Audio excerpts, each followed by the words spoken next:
भारत का एक राज्य जहां सीमा सिर्फ नक्शे पर खींची गई एक लाइन ही है बल्कि हर दिन जी जाने वाली एक हकीकत है। ये कहानी है वेस्ट बंगाल के उन बॉर्डर जिलों की, जहां रात होते ही सन्नाटा नहीं बल्कि एक अनदेखी हलचल शुरू होती है और हर कदम पर देश की सुरक्षा दांव पर लगी होती है। भारत और बांग्लादेश के बीच फैली लगभग 4096 किलोमीटर लंबी सीमा दुनिया की सबसे जटिल सीमाओं में गिनी जाती है और इसका सबसे संवेदनशील हिस्सा पश्चिम बंगाल से होकर गुजरता है। नॉर्थ 24 परगनाज, मुर्शिदाबाद, मालदा और कूच बिहार जैसे जिले सिर्फ प्रशासनिक इकाइयां नहीं हैं, बल्कि ये वो फ्रंट लाइन है जहां देश की आंतरिक सुरक्षा की असली परीक्षा होती है। यहाँ की भौगोलिक स्थिति ही सबसे बड़ी चुनौती है। नदियाँ, बिल्ली इलाके और ऐसे गांव जो लिटरली दो देशों में बंटे हुए हैं। कहीं घर भारत में है तो उसका खेत बांग्लादेश में, और कहीं परिवार का आधा हिस्सा एक तरफ तो आधा दूसरी तरफ। यही वजह है कि इस सीमा को पोरस बॉर्डर कहा जाता है, एक ऐसी सीमा जिसे पूरी तरह बंद करना लगभग नामुमकिन है। रात के अंधेरे में जब ज्यादातर लोग सो रहे होते हैं, उसी वक्त इस सीमा पर हलचल बढ़ जाती है। कुछ लोग बेहतर जिंदगी की तलाश में इसे पार करने की कोशिश करते हैं, लेकिन हर क्रॉसिंग मासूम नहीं होती। कई बार इन्हीं रास्तों का इस्तेमाल ऐसे लोग करते हैं जिनके इरादे सिर्फ इलीगल एंट्री तक सीमित नहीं होते, बल्कि उससे कहीं ज्यादा खतरनाक होते हैं।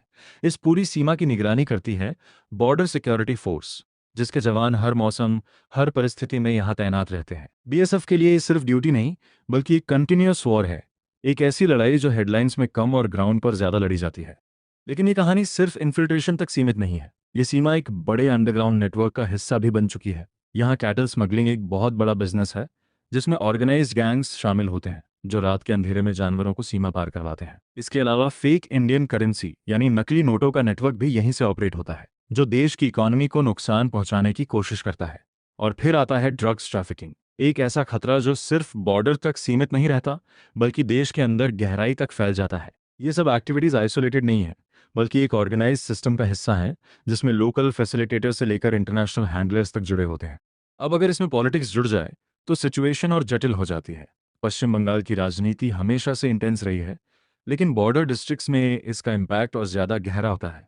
यहाँ चुनाव सिर्फ लोकतंत्र का उत्सव नहीं बल्कि कई बार ताकत की सीधी टक्कर बन जाते हैं। वायलेंस, क्लैशेस और ग्राउंड लेवल संघर्ष यहाँ आम बात बन जाते हैं। कई एनालिस्ट मानते हैं कि कुछ इलाकों में इलीगल नेटवर्क्स और राजनीतिक इन्फ्लुएंस के बीच एक इनडायरेक्ट कनेक्शन बन जाता है, जिससे लॉ एंड ऑर्डर की सिचुएशन और फ्रेजाइल हो जाती है। हालांकि ये एक सेंसिटिव और कॉम्प्लेक्स इशू है, लेकिन ग्राउंड रिपोर्ट्स बार बार इस बात की तरफ इशारा करती हैं कि बॉर्डर डिस्ट्रिक्ट्स में गवर्नेंस और सिक्योरिटी दोनों को एक साथ मैनेज करना आसान नहीं है। भारत और बांग्लादेश के बीच रिलेशंस पिछले कुछ सालों में बेहतर हुए हैं। दोनों देशों ने बॉर्डर मैनेजमेंट के लिए कई कदम उठाए हैं, fencing projects, joint patrols, intelligence sharing. But ground reality अभी भी पूरी तरह कंट्रोल्ड नहीं है। कुछ इलाकों में फेंसिंग अधूरी है, कुछ जगहों पर नदियां नेचुरल बैरियर बन जाती हैं, और कुछ जगहों पर पॉपुलेशन डेंसिटी इतनी ज़्यादा है कि क्लियर डिमार्केशन प्रैक्टिकली मुश्किल हो जाता है। यही वजह है कि डिस्पाइट डिप्लोमेटिक एफर्ट्स ये बॉर्डर पूरी तरह सिक्योर नहीं हो पाई है। लेकिन इस पूरी कहानी का सबसे अहम हिस्सा है वो लोग जो यहाँ रहते हैं और वो जवान जो यहाँ तैनात हैं। और इसी अनदेखी लड़ाई को समझने के लिए हमें थोड़ा पीछे जाना पड़ेगा इतिहास की तरफ, क्योंकि आज जो कुछ भी वेस्ट बंगाल के बॉर्डर ज़िलों में हो रहा है उसकी जड़ें कहीं ना कहीं 1947 की उस घटना में छुपी हैं जिसने पूरे उपमहाद्वीप को बदल दिया, पार्टीशन ऑफ इंडिया। जब भारत और पाकिस्तान का बंटवारा हुआ तो पूर्वी पाकिस्तान, जो आज का बांग्लादेश है, के साथ ये सीमा अचानक एक इंटरनेशनल बॉर्डर बन गई। लेकिन ग्राउंड रियलिटी ये थी कि लोगों के रिश्ते, उनके खेत, उनके व्यापार, सब इस नई लाइन के दोनों तरफ फैले हुए थे। यानी बॉर्डर खींच दी गई, लेकिन जिंदगी वैसी ही रही। यही मिसमैच आज तक इस इलाके को सेंसिटिव बनाए रखता है। समय के साथ ये बॉर्डर सिर्फ जियोग्राफिकल नहीं बल्कि सोशियो इकोनॉमिक वाइड भी बन गया। एक तरफ पॉपुलेशन प्रेशर, दूसरी तरफ बेहतर अपॉर्चुनिटीज की तलाश, इन दोनों ने मिलकर माइग्रेशन को एक लगातार चलने वाली प्रक्रिया बना दिया। इसमें लीगल और इलीगल के बीच की लाइन कई बार धुंधली हो जाती है। कई फैमिलीज ऐसी हैं जिनके रिश्तेदार आज भी दोनों तरफ रहते हैं, और ये इमोशनल कनेक्शन बॉर्डर कंट्रोल को और चैलेंजिंग बना देता है। अब अगर हम ग्राउंड पर देखें तो सबसे इंटरेस्टिंग और कॉम्प्लेक्स फिनोमिनन है एनक्लेव्स, यानी ऐसे छोटे छोटे टुकड़े जो एक देश के अंदर दूसरे देश के थे। सालों तक इंडिया और बांग्लादेश के बीच ऐसे 100 से ज़्यादा एनक्लेव्स मौजूद थे। ये दुनिया के सबसे बिजार जियोग्राफिकल अरेंजमेंट्स में से एक थे, जहां लोग टेक्निकली एक देश के नागरिक थे लेकिन फिजिकली दूसरे देश में रह रहे थे। इस सिचुएशन को रिजॉल्व करने के लिए 2015 में एक अहम समझौता हुआ, India Bangladesh land boundary agreement. इसके तहत इन एनक्लेव्स को एक्सचेंज किया गया और हजारों लोगों को फाइनली एक क्लियर नेशनैलिटी मिली। ये एक बड़ा डिप्लोमेटिक सक्सेस था, लेकिन इसने ये भी दिखाया कि बॉर्डर इश्यूज कितने डीपली रूटेड हो सकते हैं। फिर आता है टेक्नोलॉजी का एंगल। आज बॉर्डर मैनेजमेंट सिर्फ फेंसेज और गार्ड्स तक सीमित नहीं रहा।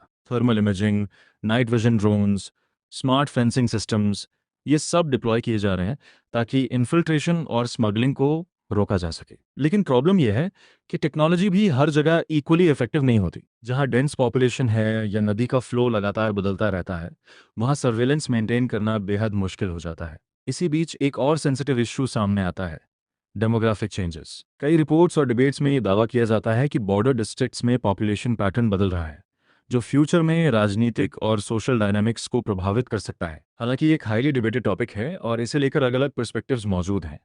लेकिन इतना ज़रूर है कि बॉर्डर एरियाज में पॉपुलेशन मूवमेंट का इम्पैक्ट सिर्फ नंबर्स तक सीमित नहीं रहता, बल्कि गवर्नेंस, रिसोर्सेज और सिक्योरिटी पर भी पड़ता है। और फिर आता है साइबर और फाइनेंशियल एंगल। आज स्मगलिंग सिर्फ फिजिकल गुड्स तक सीमित नहीं है। हवाला नेटवर्क्स, डिजिटल ट्रांजैक्शंस और एन्क्रिप्टेड कम्युनिकेशन के जरिए ये नेटवर्क्स और ज़्यादा सोफिस्टिकेटेड हो चुके हैं। यानी बॉर्डर सिर्फ ज़मीन पर ही नहीं, बल्कि डिजिटल स्पेस में भी एक्सपैंड हो चुका है। अगर आप इस पूरी तस्वीर को देखें तो समझ आता है कि वेस्ट बंगाल के बॉर्डर जिलों की सिक्योरिटी एक सिंगल लेयर प्रॉब्लम नहीं है। ये एक मल्टी लेयर्ड चैलेंज है, जहां हिस्ट्री, ज्योग्राफी, पॉलिटिक्स, इकोनॉमी और technology all intersect at the same point. लेकिन सबसे बड़ा सवाल अब भी वही है, सॉल्यूशन क्या है?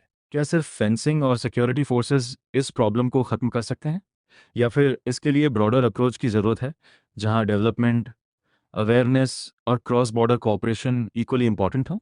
क्योंकि जब तक बॉर्डर के दोनों तरफ रहने वाले लोगों की बेसिक नीड्स और अपॉर्चुनिटीज एड्रेस नहीं होंगी, तब तक इलीगल एक्टिविटीज के लिए ग्राउंड तैयार होता रहेगा। सिक्योरिटी सिर्फ बंदूक से नहीं, बल्कि स्टेबिलिटी से भी आती है। और शायद यही इस पूरी कहानी का सबसे बड़ा लेसन है कि बॉर्डर्स सिर्फ देशों को अलग नहीं करते, वो उनकी चुनौतियों को भी डिफाइन करते हैं। वेस्ट बंगाल के ये बॉर्डर ज़िले हमें ये सिखाते हैं कि नेशनल सिक्योरिटी कोई एब्स्ट्रैक्ट कॉन्सेप्ट नहीं है। ये ग्राउंड पर, लोगों के बीच और रोज़मर्रा की ज़िंदगी में तय होती है। और जब अगली बार कोई मैप पर एक सीधी लाइन खींचेगा, तो याद रखना, उस लाइन के पीछे हज़ारों कहानियाँ छुपी हैं, और एक ऐसी लड़ाई जो कभी ख़त्म नहीं होती। लेकिन कहानी यहीं ख़त्म नहीं होती, क्योंकि इस पूरी बॉर्डर रियलिटी का एक और लेयर है, क्लाइमेट और एनवायरनमेंट का प्रेशर, जो धीरे धीरे सिक्योरिटी इशू में बदल रहा है। सुंदरबंस, दुनिया का सबसे बड़ा मैंग्रोव फॉरेस्ट, इसी बॉर्डर का हिस्सा है। यहाँ ज़मीन स्थिर नहीं है, नदियाँ अपना रास्ता बदलती रहती हैं, आइलैंड्स धीरे धीरे डूबते रहते हैं, और समुद्र का लेवल लगातार बढ़ रहा है। इसका सीधा असर क्या है? लोग अपने घर खो रहे हैं, गांव रिलोकेट हो रहे हैं, और माइग्रेशन बढ़ रहा है। अब ये माइग्रेशन सिर्फ इकोनॉमिक नहीं रह जाता, बल्कि क्लाइमेट ड्रिवन डिस्प्लेसमेंट बन जाता है। और जब डिस्प्लेस्ड पॉपुलेशन बिना प्रॉपर डॉक्यूमेंटेशन के बॉर्डर एरियाज में मूव करती है, तो सिक्योरिटी एजेंसीज के लिए ये डिफरेंशिएट करना मुश्किल हो जाता है कि कौन जेन्युइन विक्टिम है और कौन इलीगल इन्फिल्ट्रेटर। यही वो जगह है जहां ह्यूमैनिटेरियन क्राइसिस और नेशनल सिक्योरिटी आपस में टकराते हैं। इसी के साथ जुड़ा हुआ है रेडिकलाइजेशन और क्रॉस बॉर्डर इन्फ्लुएंस का खतरा। बॉर्डर एरियाज हिस्टोरिकली वल्नरेबल होते हैं, क्योंकि यहाँ स्टेट प्रेजेंस कई बार वीक होती है और लोकल ग्रीवेंसेस ज़्यादा होते हैं। कुछ इंटेलिजेंस रिपोर्ट्स ये भी सजेस्ट करती हैं कि एक्सट्रीमिस्ट एलिमेंट्स ऐसे इलाकों का इस्तेमाल सेफ ट्रांजिट या रिक्रूटमेंट जोन्स के तौर पर करने की कोशिश करते हैं। हालांकि ये हर जगह या हर समय सच नहीं होता, लेकिन पोटेंशियल रिस्क हमेशा बना रहता है। और इसी पूरी कॉम्प्लेक्सिटी के बीच काम करती है बॉर्डर सिक्योरिटी फोर्स, एक ऐसी फोर्स जो सिर्फ गार्डिंग नहीं, बल्कि बैलेंसिंग एक्ट भी कर रही है। एक तरफ स्ट्रिक्ट विजिलेंस, दूसरी तरफ लोकल पॉपुलेशन के साथ कोऑर्डिनेशन। कई बार बीएसएफ को ह्यूमैनिटेरियन सिचुएशंस भी हैंडल करनी पड़ती हैं, जैसे फ्लड रेस्क्यू, मेडिकल इमरजेंसीज या क्रॉस बॉर्डर सिविलियन इश्यूज। यानी ये सिर्फ सोल्जर्स नहीं, बल्कि ग्राउंड लेवल एडमिनिस्ट्रेटर्स भी बन जाते हैं। अब अगर हम गवर्नेंस की बात करें, तो बॉर्डर डिस्ट्रिक्ट्स में डेवलपमेंट एक क्रूशल फैक्टर बन जाता है। जहां इंफ्रास्ट्रक्चर वीक होता है, एम्प्लॉयमेंट अपॉर्चुनिटीज लिमिटेड होती हैं और एजुकेशन एक्सेस कम होता है, वहां इलीगल नेटवर्क्स को फुटहोल्ड मिलना आसान हो जाता है। इसलिए सरकार की कई स्कीम्स इन क्षेत्रों पर फोकस करती हैं, roads, border fencing, surveillance systems और लोकल डेवलपमेंट प्रोजेक्ट्स। लेकिन इम्प्लीमेंटेशन हमेशा यूनिफॉर्म नहीं होता, और कई जगह गैप्स अभी भी मौजूद हैं। इसके अलावा एक और सटल लेकिन पावरफुल फैक्टर है, इन्फॉर्मेशन और परसेप्शन। बॉर्डर एरियाज के बारे में नेशनल मीडिया में जो नैरेटिव बनता है, वो अक्सर इनकम्प्लीट होता है। कहीं सिर्फ वायलेंस हाईलाइट होता है, तो कहीं सिर्फ पॉलिटिक्स। लेकिन ग्राउंड रियलिटी इसे कहीं ज़्यादा लेयर है, जहां लोग अपनी रोज़मर्रा की ज़िंदगी जी रहे हैं, छोटे बिजनेसेस चला रहे हैं और एक नॉर्मल लाइफ मेंटेन करने की कोशिश कर रहे हैं डिस्पाइट ऑल चैलेंजेस। यानी एक तरफ ये इलाका नेशनल सिक्योरिटी का हॉटस्पॉट है और दूसरी तरफ ये लाखों लोगों का घर भी है। इसी कॉन्ट्रडिक्शन को समझना ही इस पूरे इशू को समझने की है, क्योंकि अगर हम सिर्फ थ्रेट को देखेंगे तो सॉल्यूशन अधूरा रहेगा, और अगर हम सिर्फ ह्यूमैनिटेरियन एंगल को देखेंगे तो सिक्योरिटी कॉम्प्रोमाइज हो सकती है। बैलेंस ही असली चैलेंज है, और शायद इसी बैलेंस की तलाश में भारत और बांग्लादेश के बीच कोऑपरेशन लगातार इवॉल्व हो रहा है, चाहे वो जॉइंट बॉर्डर मैनेजमेंट हो, इंटेलिजेंस शेयरिंग हो या डिप्लोमेटिक कोऑर्डिनेशन। लेकिन ग्राउंड पर खड़े जवान के लिए और बॉर्डर विलेज में रहने वाले इंसान के लिए ये सब पॉलिसीज तब तक मायने नहीं रखती जब तक उनकी डेली रियलिटी सिक्योर और स्टेबल ना हो जाए। इसलिए जब हम वेस्ट बंगाल के बॉर्डर डिस्ट्रिक्ट्स की बात करते हैं तो ये सिर्फ एक रीजनल इशू नहीं है, ये एक ऐसा मिरर है जो हमें दिखाता है कि 21वीं सदी में सिक्योरिटी का असली मतलब क्या है। ये सिर्फ बंदूक और बाढ़ नहीं है, ये लोगों की ज़िंदगी, उनके मौके और उनकी स्टेबिलिटी से जुड़ा हुआ है। और जब तक ये तीनों चीज़ें एक साथ सिक्योर नहीं होंगी तब तक ये बॉर्डर सिर्फ एक लाइन नहीं बल्कि एक ऑनगोइंग चैलेंज बना रहेगा, क्योंकि यहाँ हर रात एक नई कहानी शुरू होती है और हर सुबह एक नई अनिश्चितता के साथ आती है। और इस अनिश्चितता के बीच एक और लेयर है जो अक्सर दिखाई नहीं देती, इकोनॉमी और शैडो इकोनॉमी का ओवरलैप। बॉर्डर डिस्ट्रिक्ट्स में एक पैरेलल इकोनॉमिक सिस्टम भी चलता है जिसे ऑफिशियली कहीं दर्ज नहीं किया जाता, लेकिन ग्राउंड पर उसका असर बहुत बड़ा होता है। छोटे ट्रेडर्स, लोकल कैरियर्स, मिडिलमैन, ये सब मिलकर एक ऐसी चेन बनाते हैं जो लीगल और इलीगल के बीच की बाउंड्री को ब्लर कर देती है। कई लोगों के लिए ये सिर्फ इनकम का सोर्स है, सर्वाइवल का तरीका है, लेकिन नेशनल लेवल पर यही सिस्टम एक सिक्योरिटी वल्नरेबिलिटी बन जाता है। सोचिए, अगर किसी इलाके में फॉर्मल जॉब्स कम हैं, इंडस्ट्रीज नहीं है और एग्रीकल्चर भी अनस्टेबल है, तो लोग ऑल्टरनेटिव रास्ते ढूंढेंगे ही। और यही वो जगह है जहां स्मगलिंग नेटवर्क्स अपनी जड़ें जमाते हैं। कई बार लोकल यूथ अननोइंगली इस चेन का हिस्सा बन जाते हैं, छोटे पैसों के लिए, बिना ये समझे कि इसका लॉन्ग टर्म इम्पैक्ट कितना बड़ा हो सकता है। इसीलिए एक्सपर्ट्स बार बार ये कहते हैं कि बॉर्डर सिक्योरिटी को सिर्फ मिलिट्री पर्सपेक्टिव से नहीं देखा जा सकता, इसे इकोनॉमिक स्टेबिलिटी और लोकल डेवलपमेंट से जोड़कर देखना होगा। जब तक लोगों के पास लेजिटिमेट अपॉर्चुनिटीज नहीं होंगी तब तक इलीगल नेटवर्क्स के लिए मैन पावर की कमी नहीं होगी। अब एक और एंगल, लॉ इन्फोर्समेंट और कोऑर्डिनेशन। बॉर्डर सिक्योरिटी सिर्फ एक एजेंसी का काम नहीं है, इसमें मल्टीपल स्टेक होल्डर्स शामिल होते हैं, state police, central agencies, intelligence units और लोकल एडमिनिस्ट्रेशन। इन सब के बीच कोऑर्डिनेशन जितना स्ट्रांग होगा सिस्टम उतना इफेक्टिव होगा। लेकिन ग्राउंड रियलिटी में कई बार इंफॉर्मेशन शेयरिंग, जुरिस्डिक्शन इश्यूज और रिसोर्स लिमिटेशंस चैलेंजेस क्रिएट करते हैं। और इसी बीच आती है टेक्नोलॉजी वर्सेस ह्यूमन इंटेलिजेंस की लड़ाई। आज सर्वेलेंस सिस्टम्स एडवांस्ड हो चुके हैं, drones, sensors, smart fencing, but ultimately ground power decision एक इंसान ही लेता है। कई बार एक जवान का इंस्टिंक्ट, एक लोकल इन्फॉर्मर की टिप या एक छोटी सी ऑब्जर्वेशन बड़े नेटवर्क को एक्सपोज कर सकती है। यानी टेक्नोलॉजी इंपॉर्टेंट है लेकिन ह्यूमन फैक्टर अभी भी सबसे क्रिटिकल है। और इस अनिश्चितता के बीच एक और लेयर है जो अक्सर दिखाई नहीं देती, इकोनॉमी और शैडो इकोनॉमी का ओवरलैप। बॉर्डर डिस्ट्रिक्ट्स में एक पैरेलल इकोनॉमिक सिस्टम भी चलता है जिसे ऑफिशियली कहीं दर्ज नहीं किया जाता, लेकिन ग्राउंड पर उसका असर बहुत बड़ा होता है। छोटे ट्रेडर्स, लोकल कैरियर्स, मिडिलमैन, ये सब मिलकर एक ऐसी चेन बनाते हैं जो लीगल और इलीगल के बीच की बाउंड्री को ब्लर कर देती है। कई लोगों के लिए ये सिर्फ इनकम का सोर्स है, सर्वाइवल का तरीका है, लेकिन नेशनल लेवल पर यही सिस्टम एक सिक्योरिटी वल्नरेबिलिटी बन जाता है। सोचिए, अगर किसी इलाके में फॉर्मल जॉब्स कम हैं, इंडस्ट्रीज नहीं है और एग्रीकल्चर भी अनस्टेबल है, तो लोग ऑल्टरनेटिव रास्ते ढूंढेंगे ही। और यही वो जगह है जहां स्मगलिंग नेटवर्क्स अपनी जड़ें जमाते हैं। कई बार लोकल यूथ अननोइंगली इस चेन का हिस्सा बन जाते हैं, छोटे पैसों के लिए, बिना ये समझे कि इसका लॉन्ग टर्म इम्पैक्ट कितना बड़ा हो सकता है। इसीलिए एक्सपर्ट्स बार बार ये कहते हैं कि बॉर्डर सिक्योरिटी को सिर्फ मिलिट्री पर्सपेक्टिव से नहीं देखा जा सकता, इसे इकोनॉमिक स्टेबिलिटी और लोकल डेवलपमेंट से जोड़कर देखना होगा। जब तक लोगों के पास लेजिटिमेट अपॉर्चुनिटीज नहीं होंगी तब तक इलीगल नेटवर्क्स के लिए मैन पावर की कमी नहीं होगी। अब एक और एंगल, लॉ इन्फोर्समेंट और कोऑर्डिनेशन। बॉर्डर सिक्योरिटी सिर्फ एक एजेंसी का काम नहीं है, इसमें मल्टीपल स्टेक होल्डर्स शामिल होते हैं, state police, central agencies, intelligence units और लोकल एडमिनिस्ट्रेशन। इन सब के बीच कोऑर्डिनेशन जितना स्ट्रांग होगा सिस्टम उतना इफेक्टिव होगा। लेकिन ग्राउंड रियलिटी में कई बार इंफॉर्मेशन शेयरिंग, जुरिस्डिक्शन इश्यूज और रिसोर्स लिमिटेशंस चैलेंजेस क्रिएट करते हैं। और इसी बीच आती है टेक्नोलॉजी वर्सेस ह्यूमन इंटेलिजेंस की लड़ाई। आज सर्वेलेंस सिस्टम्स एडवांस्ड हो चुके हैं, drones, sensors, smart fencing, but ultimately ground power decision एक इंसान ही लेता है। कई बार एक जवान का इंस्टिंक्ट, एक लोकल इन्फॉर्मर की टिप या एक छोटी सी ऑब्जर्वेशन बड़े नेटवर्क को एक्सपोज कर सकती है। यानी टेक्नोलॉजी इंपॉर्टेंट है, लेकिन ह्यूमन फैक्टर अभी भी सबसे क्रिटिकल है। इस पूरी सिचुएशन में मीडिया और पब्लिक परसेप्शन भी एक रोल प्ले करते हैं। जब भी बॉर्डर से जुड़ी कोई घटना सामने आती है, वो तुरंत नेशनल डिबेट बन जाती है। लेकिन प्रॉब्लम यह है कि डिस्कशन अक्सर पोलराइज्ड हो जाता है। या तो पूरी तरह सिक्योरिटी एंगल से देखा जाता है या पूरी तरह ह्यूमैनिटेरियन एंगल से, जबकि रियलिटी इन दोनों के बीच कहीं मौजूद है। यही रीजन है कि वेस्ट बंगाल के बॉर्डर डिस्ट्रिक्ट्स को समझना आसान नहीं है। यहाँ हर इशू के मल्टीपल डायमेंशंस हैं।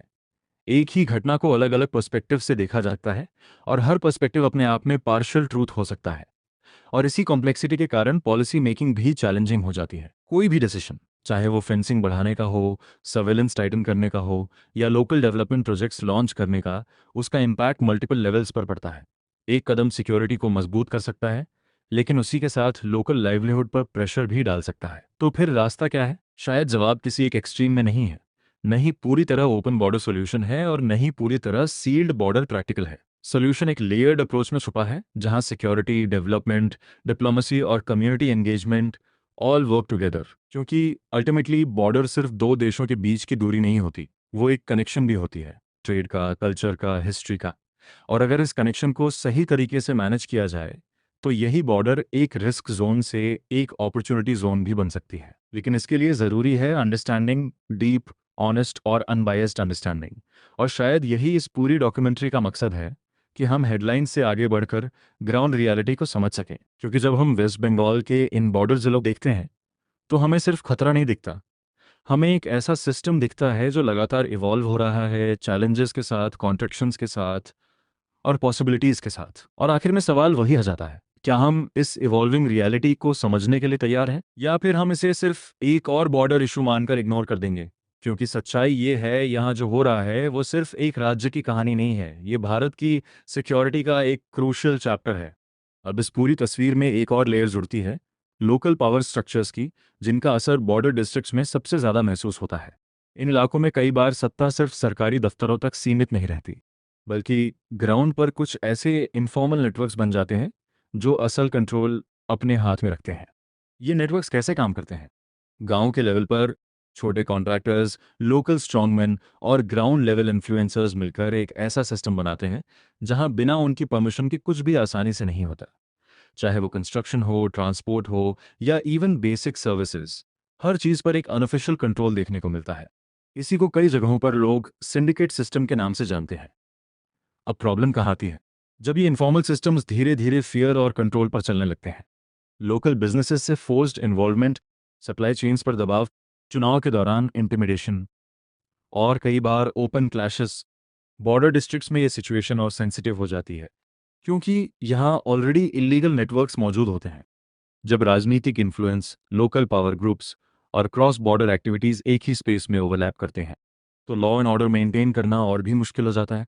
कई ग्राउंड रिपोर्ट्स ये सजेस्ट करती हैं कि कुछ इलाकों में लोग ओपनली बोलने से भी डरते हैं, क्योंकि उनके लिए रोज़मर्रा की ज़िंदगी और safety directly in local power structures से जुड़ी होती है। और यही वो पॉइंट है जहां डेमोक्रेसी का ग्राउंड रियलिटी वर्जन सामने आता है।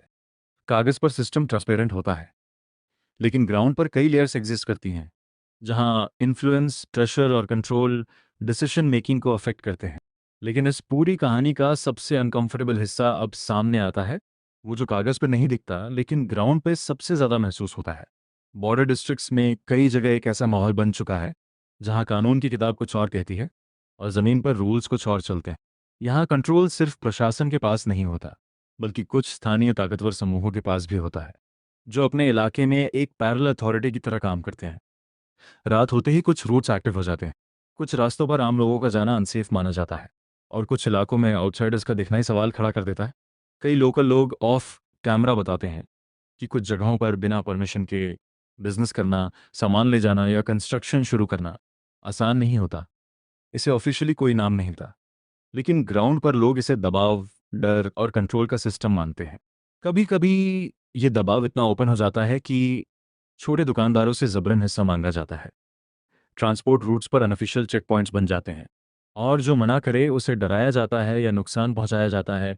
और सबसे सेंसिटिव समय, चुनाव उस दौरान ये दबाव कई बार ओपनली दिखाई देता है, इंटिमिडेशन, क्लैशेस और ग्राउंड लेवल हिंसा के रूप में। अब सोचो, जब एक ही इलाके में illegal smuggling networks, cross border movement और ऐसे लोकल कंट्रोल ग्रुप्स तीनों एक साथ मौजूद हों, तो सिचुएशन कितनी कॉम्प्लेक्स हो जाती है। यही वो जगह है जहां गुंडागर्दी सिर्फ लॉ एंड ऑर्डर इशू में रहती, बल्कि नेशनल सिक्योरिटी रिस्क में बदल सकती है। क्योंकि जहां डर का माहौल होता है, वहां लोग खुलकर इन्फॉर्मेशन शेयर नहीं करते, और जहां इन्फॉर्मेशन नहीं होती, वहां इलीगल नेटवर्क्स आसानी से छुप जाते हैं। इसीलिए कई बार सेंट्रल फोर्सेस जैसे बॉर्डर सिक्योरिटी फोर्स को सिर्फ बॉर्डर गार्ड नहीं, बल्कि ग्राउंड स्टेबिलिटी मेंटेन करने का रोल भी निभाना पड़ता है। लेकिन यहाँ चैलेंज और भी बड़ा है। एक तरफ सिविलियंस की सेफ्टी, दूसरी तरफ इलीगल नेटवर्क्स का क्रैकडाउन, और बीच में लोकल पावर स्ट्रक्चर्स पार्ट। हर कदम बहुत केयरफुली लेना पड़ता है, क्योंकि एक गलत मूव पूरे इलाके को डिस्टर्ब कर सकता है। और शायद यही इस पूरे रीजन की सबसे बड़ी सच्चाई है। यहाँ लड़ाई सिर्फ बॉर्डर के पार से नहीं है, यहाँ लड़ाई अंदर भी चल रही है। एक ऐसी लड़ाई जो हेडलाइंस में पूरी तरह कभी नहीं आती, लेकिन ग्राउंड पर हर दिन लड़ी जाती है। और जब तक इस डर और कंट्रोल के सिस्टम को तोड़ा नहीं जाएगा, तब तक कोई भी फेंसिंग, कोई भी टेक्नोलॉजी पूरी सिक्योरिटी गारंटी नहीं दे सकती। और अब इस पूरी कहानी में एक और अहम लेयर जुड़ती है, स्टेट पॉलिटिक्स और ग्राउंड गवर्नेंस की। ममता बनर्जी के नेतृत्व में ऑल इंडिया तृणमूल कांग्रेस काफ़ी समय से राज्य की सत्ता में है, और बॉर्डर डिस्ट्रिक्ट्स की स्थिति पर इनकी नीतियों का सीधा असर पड़ता है। सरकार का कहना है कि बॉर्डर इलाकों में रोड्स, हाउसिंग, वेलफेयर और कनेक्टिविटी पर काम हुआ है। लॉ एंड ऑर्डर मेंटेन करने के लिए स्टेट पुलिस एक्टिव है, और लोकल डेवलपमेंट से इलीगल एक्टिविटीज़ को कम करने की कोशिश की गई है। लेकिन इसके साथ ही ऑपोजिशन वॉइसेस और कई ग्राउंड रिपोर्ट्स कुछ अलग तस्वीर भी पेश करते हैं। आरोप लगाए जाते हैं कि कुछ इलाकों में लोकल पावर ग्रुप्स को राजनीतिक प्रोटेक्शन मिलता है। सिंडिकेट टाइप सिस्टम्स के जरिए कंस्ट्रक्शन, ट्रांसपोर्ट और सप्लाई चेन्स पर दबाव बनाया जाता है, और चुनाव पीरियड्स में इंटिमिडेशन और क्लैशेस ज़्यादा देखने को मिलते हैं। ये आरोप यूनिवर्सली प्रूवन नहीं है, लेकिन इतने कंसिस्टेंट हैं कि डिबेट का हिस्सा बन चुके हैं। दूसरी तरफ सरकार इन आरोपों को अक्सर पॉलिटिकली मोटिवेटेड बताती है, और ये तर्क देती है कि बॉर्डर की ज्योग्राफी इनहेरेंटली पोरस है, स्मगलिंग और इन्फिल्ट्रेशन जैसे इश्यूज मल्टी एजेंसी रिस्पॉन्सिबिलिटी हैं, और कई मामलों में सेंट्रल फोर्सेस की रोल भी उतनी ही क्रिटिकल होती है। यानी ब्लेम एक ही डायरेक्शन में फिक्स नहीं किया जा सकता। यही वजह है कि बॉर्डर डिस्ट्रिक्ट्स में कई बार स्टेट वर्सेस सेंटर नैरेटिव भी उभरता है, जहां दोनों साइड्स अपनी अपनी लिमिटेशंस और एफर्ट्स को हाईलाइट करते हैं। लेकिन इन सब स्टेटमेंट्स, काउंटर स्टेटमेंट्स और राजनीतिक डिबेट्स के बीच ग्राउंड पर रहने वाले लोगों के लिए सवाल बहुत सिंपल होता है। क्या उनका इलाका सेफ है? क्या वो बिना दबाव के अपना काम कर सकते हैं? और क्या लॉ यूनिफॉर्मली लागू होता है? कुछ जगहों पर जवाब हाँ होता है, लेकिन कुछ इलाकों में अभी लोग फियर और इनफॉर्मल कंट्रोल की बात करते हैं। यही मिक्स्ड रियलिटी इस पूरे रीजन को समझना मुश्किल बनाती है। और इसी वजह से जब हम वेस्ट बंगाल के बॉर्डर डिस्ट्रिक्ट्स को देखते हैं, तो हमें सिर्फ एक राजनीतिक नैरेटिव नहीं, बल्कि एक कॉम्प्लेक्स सिस्टम दिखता है, जहां गवर्नेंस, लोकल पावर स्ट्रक्चर्स और बॉर्डर डायनेमिक्स एक दूसरे को लगातार इन्फ्लुएंस कर रहे हैं। और शायद यही इस पूरे मुद्दे का सबसे बैलेंस सच है। यहाँ प्रॉब्लम्स एग्जिस्ट करती हैं, एफर्ट्स भी हो रहे हैं, लेकिन ग्राउंड रियलिटी अब भी अनइवन है। और जब तक ये गैप पूरी तरह क्लोज नहीं होगा, तब तक ये बॉर्डर सिर्फ बाहरी नहीं, बल्कि अंदरूनी चैलेंज भी बना रहेगा। इस तरीके से तूने एंगल भी डाल दिया, डायरेक्ट अटैक भी नहीं किया, क्रेडिबिलिटी भी बनी रही। और शायद यही इस पूरी कहानी का सबसे गहरा सच है कि सीमाएं सिर्फ नक्शों पर नहीं बनती, वो लोगों के बीच बनती हैं, सिस्टम के अंदर बनती हैं, और कई बार हमारे सोचने के तरीके में भी बनती हैं। वेस्ट बंगाल के ये बॉर्डर ज़िले हमें एक ऐसी रियलिटी दिखाते हैं तो मारू, जहाँ दुश्मन हमेशा बाहर नहीं होता, कभी कभी चैलेंज अंदर भी होता है। जहाँ एक तरफ सरहद पार से खतरे हैं, तो दूसरी तरफ अंदर के सिस्टम्स की कमज़ोरी, और इनके बीच खड़ा है एक आम इंसान जो बस एक स्टेबल ज़िंदगी चाहता है। और जब तक ये दोनों लड़ाइयाँ, बाहरी और अंदरूनी, एक साथ नहीं जीती जाएंगी, तब तक कोई भी फेंस, कोई भी पॉलिसी पूरी सुरक्षा की गारंटी नहीं दे सकती। क्योंकि असली सवाल ये नहीं है कि सीमा कितनी मजबूत है, असली सवाल ये है, क्या सिस्टम अंदर से भी उतना ही मजबूत है? और अगर जवाब नहीं है, तो खतरा सिर्फ बॉर्डर पर नहीं है, वो धीरे धीरे अंदर फैल रहा है। तो अगली बार जब आप भारत का नक्शा देखें और वेस्ट बंगाल की उस पतली सी लाइन पर नजर जाए, तो खुद से एक सवाल पूछिए, क्या यह सिर्फ दो देशों के बीच की सीमा है, या फिर एक ऐसी फ्रंट लाइन जहां भारत हर दिन चुपचाप अपने ही अंदर की लड़ाई लड़ रहा है? क्योंकि सच्चाई ये है, ये कहानी खत्म नहीं है, यह हर रात फिर से शुरू होगी, और जब तक इस सन्नाटे के पीछे छुपी आवाज़ें पूरी तरह सुनी नहीं जाएंगी, तब तक ये सीमा सिर्फ एक लाइन नहीं, बल्कि एक अधूरी लड़ाई बनी रहेगी। रशो मत, यहाँ कहानियाँ नहीं, सच्चाई दिखाई जाती है।